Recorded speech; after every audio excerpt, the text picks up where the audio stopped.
Hello everyone, welcome back to my YouTube channel study with Prakash sir Dungarpur. दोस्तों, आज हम पढ़ेंगे क्लास 10 का chapter 8 A discourse on prayer, प्रार्थना के विषय में व्याख्यान का दूसरा भाग। दोस्तों, वीडियो को अच्छे से देखें और कक्षा 10 के लगभग हर प्रकार के वीडियो, ग्रामर और टॉपिक, ये जो अपनी किताबें हैं उन सब के वीडियो मेरे चैनल पर उपलब्ध हैं। आप प्लेलिस्ट में, मेरे चैनल की प्लेलिस्ट में देखें और आपको हर तरह के वीडियो मिल जाएंगे और आप अपनी परीक्षा की बेहतर तैयारी कर पाएंगे। तो आइए शुरू करते हैं आज के इस टॉपिक का ये दूसरा भाग। I have talked of the necessity for prayer. I have talked यानी मैंने बातचीत की, टॉक्ड यानी बातचीत की, of the necessity for prayer, प्रार्थना की आवश्यकता, नेसेसिटी फॉर प्रेयर, प्रार्थना की आवश्यकता के विषय में मैंने बातचीत की है। And I have dealt with the essence of prayer, और प्रार्थना के सार तत्व के विषय में चर्चा की है। डील्ट विथ का मतलब क्या है? विचार किया है, चर्चा की है। द एसेंस ऑफ प्रेयर यानी प्रार्थना के जो सार तत्व है। एसेंस का मतलब क्या है? एसेंस का मतलब है सार तत्व। प्रार्थना का सार क्या है उसके बारे में विचार किया है, उससे चर्चा की है। We are born to serve our fellow man, हमारा जन्म हुआ है। वी आर बोर्न, हमने यानी जन्म लिया है, हम पैदा हुए हैं। सर्व यानी सेवा करना, आवर फेलो मैन यानी हमारे जो साथी हैं या फिर उनकी सेवा करने के लिए हम पैदा हुए हैं, हमने जन्म लिया है। And we cannot properly do so unless we are wide awake, और हम ऐसा, we cannot properly do so, हम यानी ऐसा ठीक ढंग से नहीं कर सकते। वी कैनॉट नहीं कर सकते, प्रॉपरली यानी उचित रूप से, ढंग से नहीं कर सकते। डू सो, डू का मतलब करना, सो यानी ऐसा, हम ऐसा नहीं कर सकते। अनलेस, तब तक यानी जब तक, वी आर वाइड अवेक, जब तक हम पूरी तरह से जाग नहीं जाते, पूरी तरह से जागृत नहीं हो जाते, तब हम ऐसा नहीं कर सकते। यानी कैसा नहीं कर सकते? सर्व आवर फेलो मैन, हमारे जो साथी हैं उनकी सेवा नहीं कर सकते। There is an external struggle raging in man's breast between the powers of darkness and light. There is an external का मतलब क्या है? बाह्य। स्ट्रगल का मतलब संघर्ष, और रेजिंग का मतलब प्रचंड रूप से उठ रहा है। यानी मैंस ब्रेस्ट का मतलब हृदय, तो मनुष्य के हृदय में जो है एक्सटर्नल यानी बाहरी संघर्ष है, वो प्रचंड रूप से उठ रहा है। एक्सटर्नल स्ट्रगल यानी बाहरी संघर्ष, रेजिंग यानी उठ रहा है, ब्रेस्ट यानी हृदय। तो मनुष्य के हृदय में बाहरी जो संघर्ष है वो प्रचंड रूप से उठ रहा है। Between the powers of darkness and light, यानी मनुष्य के हृदय में अंधकार और प्रकाश की जो शक्तियां हैं। पावर्स ऑफ डार्कनेस यानी अंधकार, of light, end of light का मतलब प्रकाश। तो मनुष्य के शरीर के अंदर अंधकार और प्रकाश रूपी जो शक्तियां हैं, उन शक्तियों के मध्य एक बाह्य संघर्ष प्रचंड रूप से उठ रहा है। बाह्य संघर्ष है, उन शक्तियों के बीच में प्रचंड रूप से उठ रहा है। And he who has not the sheet anchor of prayer to rely upon, and he, और वह, हु हैज नॉट जिसके पास नहीं है, शीट एंकर का मतलब परम आश्रय नहीं है, ऑफ प्रेयर यानी प्रार्थना का परमाश्रय नहीं है। प्रार्थना का वे व्यक्ति जिनके पास प्रार्थना का परम आश्रय नहीं है, यानी परमाश्रय नहीं है। टू रिलाई अपॉन का मतलब भरोसा करना, आश्रित रहना, यानी परम आश्रय उनके पास में नहीं है, प्रार्थना पर इतना इनको भरोसा नहीं है। Will be victim of the powers of darkness, और वो अंधकार की शक्तियों के शिकार होंगे। विक्टिम का मतलब क्या है? शिकार होना, पीड़ित होना। तो जिनके पास प्रार्थना का रूपी परम आश्रय नहीं है, वो क्या होंगे? पावर ऑफ डार्कनेस, अंधेरे की शक्तियों का शिकार होंगे। The man of prayer will be at peace with himself and with the whole world. और वह व्यक्ति, the man of prayer यानी प्रार्थना करने वाला वह व्यक्ति, will be at peace with himself यानी वो स्वयं भी शांति से रहेगा विद द होल वर्ल्ड, यानी होल का मतलब पूरा, इस पूरे संसार में प्रार्थना करने वाला व्यक्ति है वो स्वयं भी शांति से रहेगा अगर वो प्रार्थना करता है तो। The man who goes about the affairs of the world, और वो व्यक्ति जो गोज अबाउट का मतलब लगा रहता है, गोज अबाउट का मतलब क्या है, लगा रहता है। दोस्तों इसलिए हमें जो ये जो कठिन शब्द है उनको याद करना हमारे ध्यान में होना बहुत जरूरी होता है, ताकि हम एक एक चीज को ध्यान से समझ जाएं, और अगर समझ में आ जाती है कोई भी चीज तो वो लगभग हमारे दिमाग में हमेशा के लिए बैठ जाती है। तो वो एक व्यक्ति तो कैसा है जो प्रार्थना में लगा रहता है वो यानी पीस ऑफ हिमसेल्फ, स्वयं शांति से रहेगा। लेकिन जो व्यक्ति goes about affairs of the world, goes about यानी लगा रहता है, अफेयर्स का मतलब क्रियाकलाप ऑफ द वर्ल्ड, यानी इस संसार में प्रार्थना पूर्ण हृदय के बिना सांसारिक क्रियाकलापों में लगा रहता है, affairs of the world. Without a prayerful heart, यानी प्रार्थना पूर्ण हृदय के बिना, विदाउट का मतलब बिना, तो प्रार्थना पूर्ण हृदय के बिना इस सांसारिक क्रियाकलापों में लगा रहता है एक व्यक्ति ऐसा होता है, और एक प्रार्थना के साथ पूर्ण शांति से इस पूरे संसार में रहता है। Will be miserable and will make the world also miserable, यानी जो व्यक्ति प्रार्थना के बिना सांसारिक क्रियाकलापों में लगा रहता है बिना हृदय के, विदाउट प्रेफुल हार्ट, बिना प्रार्थना पूर्ण हृदय के सांसारिक क्रियाकलापों में लगा रहता है, विल बी माइजरेबल, वो स्वयं दुखी होगा, and will make the world also miserable, और इस संसार को भी दयनीय बना देगा। अपार्ट, इसके अतिरिक्त या फिर इसके साथ ही, देयरफॉर, इसलिए, from its bearing on man's condition, इस प्रकार जो है आफ्टर डेथ, यानी इस प्रकार मृत्यु के उपरांत भी, मृत्यु के बाद भी व्यक्ति की स्थिति है वो, इसके व्यक्ति की स्थिति जो है वो बेयरिंग यानी प्रभाव, इसके प्रभाव के अतिरिक्त prayer has incalculable value for man in this world of living, इसके अतिरिक्त वर्तमान संसार में भी व्यक्ति के लिए प्रार्थना का अपार महत्व है। इनकैलकुलेबल यानी अपार, और वैल्यू का मतलब महत्व है। लिविंग यानी जो हम रहते हैं इस संसार में, तो मृत्यु के बाद भी प्रार्थना का बहुत महत्व है। इसके अतिरिक्त जो हम हमारे जीवन में जब तक हम जीवित हैं तो प्रार्थना का हमारे जीवन में जिंदा रहते हुए भी बहुत महत्व है, अपार महत्व है। वी इमिटेट ऑफ आश्रमा, और हम क्या, इमिटेट का मतलब आश्रम के सहवासी हैं, इनमेट्स का मतलब सहवासी, यानी हम आश्रम के सहवासी हैं। यहाँ पर इस पृथ्वी को आश्रम कहा गया और हम इसके सहवासी हैं, इस पर हम रहते हैं। Who come here in search of the truth, जो हम यहाँ के सहवासी हैं, आश्रम के सहवासी हैं जो यहाँ पर आए हैं। Who come here in search of truth, सत्य की खोज में हम यहाँ पर आए हैं। For instance on truth, instance का मतलब क्या है, आग्रह, और किसका आग्रह, ट्रूथ, सत्याग्रह, सत्य का आग्रह के लिए हम इस पृथ्वी पर आए हैं। Professed to believe in efficacy of prayer, और प्रार्थना की जो महात्मा है, उसका जो प्रभाव उत्पादक है, उसमें विश्वास करना तो स्वीकार किया। हमने क्या किया, प्रोफेस्ड का मतलब घोषित किया, स्वीकार किया। एफिकेसी का मतलब प्रभाव उत्पादकता, यानी उसका महात्म्य क्या है प्रार्थना का, उसको हमने स्वीकार किया। बिलीव, उस पर हमने भरोसा किया। बट लेकिन had never up to now made it a matter of vital concern, किंतु अभी तक हमने यानी इस प्रार्थना को परम आवश्यक रुचि का विषय जो है उसको कभी नहीं बनाया।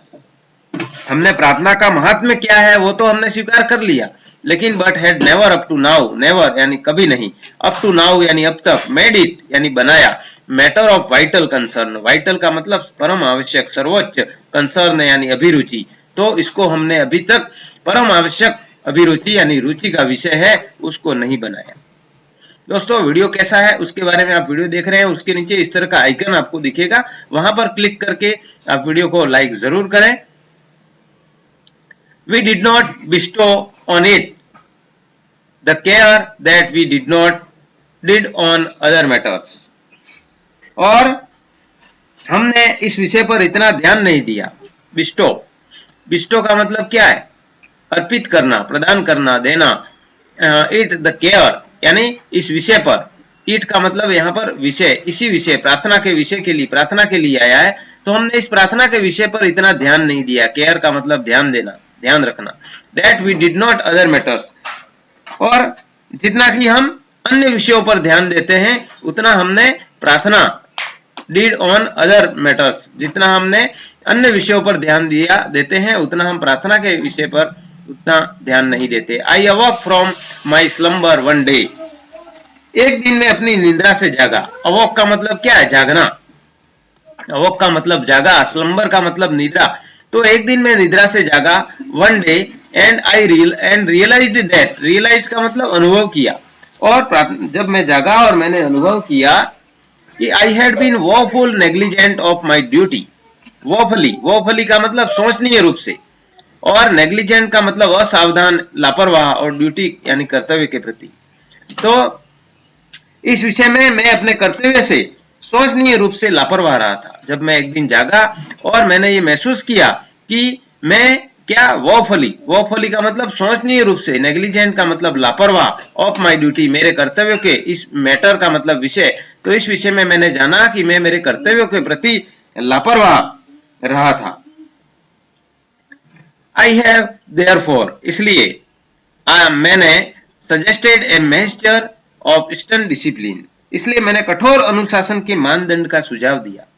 सजेस्टेड का मतलब सुझाव दिया, मेजर यानी मानदंड, और स्टर्न का मतलब कठोर. तो इसलिए मैंने कठोर अनुशासन के मानदंड का जो है मैंने सुझाव दिया. सजेस्टेड का मतलब क्या है? सुझाव दिया. कठोर अनुशासन के जो मानदंड हैं उनके बारे में मैंने सुझाव दिया. And far from being any of the worse, और इस कार्य में यानी कठोर अनुशासन में के मार्ग पर हम बदतर होने की बजाय, यानी हमारी स्थिति कठोर अनुशासन के पालन में हम बदतर हो जाएं, उसको सही ढंग से पालन नहीं करें, बदतर का मतलब हो जाएं. आई होप, मैं आशा करता हूं, we are the better for it, हम बेहतर हैं. For it, it is so obvious, क्योंकि ये बिल्कुल सुस्पष्ट है. ऑब्वियस का मतलब स्पष्ट है, क्योंकि ये बिल्कुल स्पष्ट है. Take care of your self, अपना ध्यान रखिए. Take care of your self का मतलब अपना ध्यान रखिए, अपने खुद का ध्यान रखिए. And the things will take care of themselves, और वस्तुएं हैं, अन्य सभी वस्तुएं हैं वो, यानी अन्य सभी वस्तुएं या फिर बातें, जो भी चीजें हैं वो सब अपना ध्यान स्वयं रखेंगी. यानी हम अपना ध्यान रखें. Take care of your self, आप अपना ध्यान रखिए. वस्तुएं या बातें जो भी हैं वो अपने स्वयं का वो खुद ध्यान रखेंगी. Rectify one angle of square. Rectify का मतलब सुधारना, किसी चीज को सुधारना. एंगल का मतलब क्या होता है? कोण. और स्क्वायर का मतलब क्या है? वर्ग है. तो वर्ग के एक कोण को सही कर दीजिए. रेक्टिफाई का मतलब सुधार कर दीजिए कि वर्ग के एक कोण को जो आपका नहीं मिल रहा है उसमें सुधार कर दीजिए. तो the other angle will be automatically right. तो उसके जो अन्य कोण हैं वो ऑटोमेटिकली का मतलब स्वतः ही सही हो जाएंगे. तो कहने का मतलब वर्ग जो होता है उसकी चारों भुजाएं जो है वो समान होती हैं. तो आप वर्ग का एक कोण अगर थोड़ा सा टेढ़ा हो रहा है तो उसको सही कर दीजिए, यानी उसमें सुधार कर दीजिए, तो आपकी दूसरी चीजें ऑटोमेटिक सही हो जाएंगी. इसी प्रकार हम अपने आप का सही तरीके से अगर ध्यान रख लेंगे तो अन्य बातें हैं वो स्वतः ही सही हो जाएंगी. बिगिन देयरफॉर, इसलिए अपने दिन का प्रारंभ. देयरफॉर योर डे, इसलिए अपने दिन का प्रारंभ. बिगिन का मतलब प्रारंभ, शुरुआत. योर डे, अपने दिन की शुरुआत है. विथ प्रेयर, यानी प्रार्थना से कीजिए.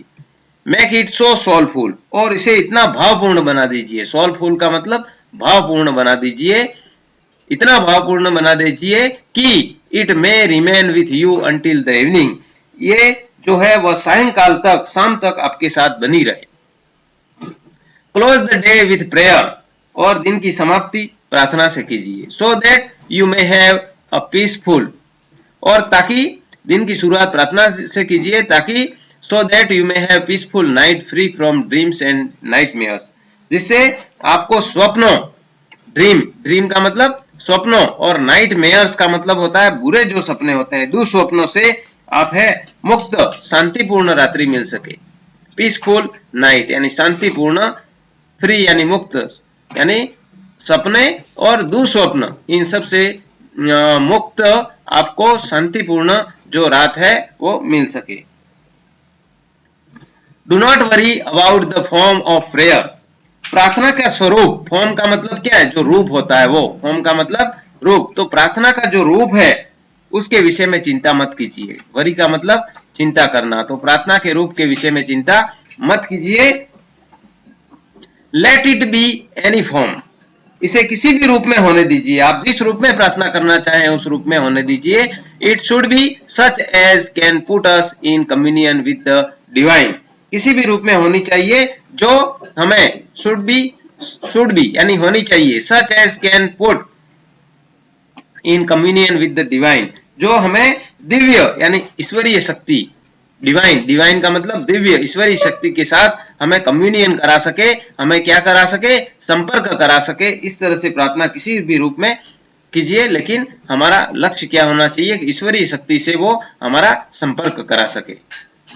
All things in the universe, इस ब्रह्मांड की, यूनिवर्स का मतलब क्या है, ब्रह्मांड, इस ब्रह्मांड में, इस संसार में जितनी भी वस्तु है, इंक्लूडिंग द सन, जिसमें सूर्य है, एंड द मून, चंद्रमा, एंड स्टार, सूर्य, चंद्रमा और तारे हैं, ऑब्टेन सर्टेन लॉज, और वो सर्टेन यानी कुछ निश्चित, लॉ का मतलब क्या है, नियमों, और ओबे का मतलब क्या है, पालन करते हैं। इस संसार में, इस ब्रह्मांड में जितनी भी वस्तुएं, चाहे सूर्य हो, चंद्रमा हो, तारे हो, वो सब एक निश्चित नियम का जो है पालन करते हैं। Without restraints influence of these laws, और इन नियमों के, रिस्ट्रेंट्स का मतलब नियंत्रित करने वाले प्रभाव जो हैं, दीज लॉज, इन नियमों के जो नियंत्रित करने वाले प्रभाव हैं, इनके बिना the world will not go on for a single moment, ये जो संसार है वो एक क्षण भी, गो ऑन का मतलब चलना, सिंगल मोमेंट का मतलब एक क्षण भी ये संसार है वो नहीं चल सकता इन नियमों के बिना। इसलिए वे भी कुछ निश्चित नियमों का पालन करते हैं, उसके नियंत्रण में रहते हैं। You whose mission in the life is service of your fellow man, और आप, हुज, यू यानी आप, हुज यानी जिसका, आप जिनके जीवन का, मिशन इन लाइफ, जिनके जीवन का जो लक्ष्य है, इज जीवन का जो लक्ष्य है, क्या लक्ष्य है, service of your fellow man, अपने साथी जो लोग हैं उनकी सेवा करना आपके जीवन का लक्ष्य है। विल गो टू पीसेस, जो टुकड़े टुकड़े हो जाएगा, पीसेस का मतलब टुकड़े टुकड़े हो जाएगा, विल गो टू पीसेस का मतलब टुकड़े टुकड़े हो जाएगा, यानी जो आपके जीवन का लक्ष्य है, आपके साथी लोगों की सेवा करना, वो जो है आपका लक्ष्य टुकड़े टुकड़े हो जाएगा, बिखर जाएंगे। इफ यू डोंट इम्पोज, यदि इम्पोज का मतलब क्या है, लागू करना, यदि आप लागू नहीं करते ऑन योर सेल्फ, अपने आप पर, सम सॉर्ट ऑफ डिसिप्लिन, यानी किसी प्रकार के जो है, किसी भी प्रकार के अनुशासन है वो आप अपने आप पर लागू नहीं करते, तो आपका ये जो लक्ष्य है, दूसरे लोगों की, अन्य लोगों की सेवा करना, वो आपका लक्ष्य है, उसके टुकड़े टुकड़े हो जाएंगे। And prayer is a necessary spiritual discipline, और प्रार्थना है वो एक आध्यात्मिक अनुशासन है। प्रेयर, प्रेयर यानी प्रार्थना, नेसेसरी यानी आवश्यक, स्पिरिचुअल डिसिप्लिन, स्पिरिचुअल का मतलब क्या है, आध्यात्मिक, आध्यात्मिक अनुशासन है। ये जो प्रार्थना है वो एक आध्यात्मिक अनुशासन है, आवश्यक आध्यात्मिक अनुशासन है। It is discipline and restraints that separate us from the fruit, और यही जो अनुशासन है, प्रार्थना का अनुशासन है, वो रेस्ट्रेंट्स यानी नियंत्रण करता है, हमको नियंत्रित करता है। सेपरेट यानी दैट सेपरेट, जो अलग करता है, अस यानी हमको, फ्रॉम द ब्रूट यानी, ब्रूट का मतलब क्या है, पशु। तो ये जो अनुशासन और नियंत्रण है, वही अनुशासन और नियंत्रण है, वही जो हमें पशुओं से अलग करता है, separate us from the brute. इसलिए अनुशासन के महत्व को आपने बहुत ही गहराई से समझा होगा। दोस्तों, किसी टॉपिक को अगर हम बहुत अच्छे और बेहतर तरीके से समझना चाहते हैं तो उसका रिवीजन होना बहुत जरूरी होता है। अब ये आपके दोनों वीडियो पूरे हो रहे हैं, तो आप इस टॉपिक के 2 वीडियो हैं, इन दोनों वीडियो को एक बार पुनः ध्यान से देख लें, ताकि आप बहुत बेहतर तरीके से समझ सकेंगे और आप परीक्षा में कुछ अच्छा बेहतर कर सकेंगे। दोस्तों, वीडियो कैसा लगा उसके बारे में कमेंट में आप कमेंट जरूर करें, अपने विचार जरूर प्रस्तुत करें। दोस्तों, आप मेरे चैनल पर नए हैं और चैनल को अभी तक सब्सक्राइब नहीं किया हो तो आप वीडियो देख रहे हैं, उसके नीचे आप इस तरह का सब्सक्राइब लाल अक्षरों में बटन जो है दिख रहा होगा, उस पर क्लिक करें। उसके साथ ही बेल आइकन पर क्लिक करके ऑल नोटिफिकेशन को ऑन कर दें, ताकि मेरे हर प्रकार की वीडियो की जानकारी आपके यूट्यूब पर आपको तुरंत मिल जाएगी, आप किसी भी वीडियो से वंचित नहीं रहेंगे। Thanks for watching chapter 8 discourse on prayer, प्रार्थना के विषय में व्याख्यान। कीप लर्निंग, स्टडी विद प्रकाश सार, डूंगरपुर। दोस्तों, अपन लगातार जो है पढ़ाई करते रहेंगे, आप मेरे साथ जुड़े रहें, बने रहें। मिलते हैं अगले वीडियो में अगले टॉपिक, नए टॉपिक के साथ में। तब तक के लिए धन्यवाद। जय हिंद, जय भारत।